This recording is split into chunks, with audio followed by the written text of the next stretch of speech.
Perfectionism. It's something I've dealt with my entire life. Even as a kid, I was prone to want to do things either perfectly or not at all. I would feel as if I was held to the standard that must be higher than other people. I there's something great about it because on one hand, I hold myself to a high standard and I set for myself great goals. But what often happens is I set these goals and then I don't accomplish them, and that leads to a loop of stress and anxiety and just all around a lot of bad things that aren't conducive to getting things done. Now, as I've gotten older and I worked a job and now I've come to school, I've had to learn to adapt, to change, to not allow these things to completely take over my life. I was diagnosed with OCD. Now, this is something which is not really understood by a lot of people. That people think it's just lining things up or,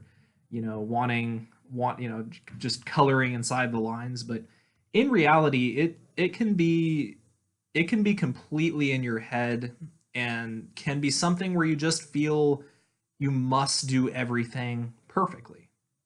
And I feel that way all the time. Nearly everything I set my hand to has to be done perfectly. And that is always the enemy of efficiency. And I have to convince myself, no, I need to back it down. I need to just do something that's efficient, something that has a good product to time ratio. I read a short article on the George Fox Library database, which was titled Give Perfectionism the Boot by Kellye M. Garrett. I can relate to this article very well. In the article, it discusses a woman who is African American and she climbs the corporate ladder at her work, and she feels very in competition with everyone around her, and she feels that she cannot be seen making a mistake, so she puts in a lot of overtime and study to try to prepare herself. And that's something I've felt I can relate to simply because I'm always comparing myself to those around me here at college, and I put a lot of pressure on myself, and it's completely not healthy.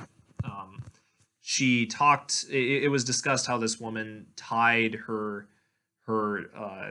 abilities to her identity, and it was basically who she was as a person. And that's also how I am and how I have felt. If I am not accomplishing what I think I ought to be, then I feel down about myself and my confidence drops to the floor.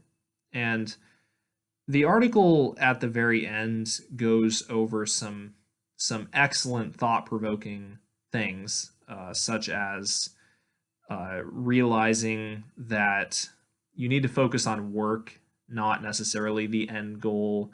Um, Realizing whether impossible expectations have been set, and really confronting what is really the worst that can happen. Because at the end of the day, with all this stress, so much of what we think about and worry about doesn't really matter.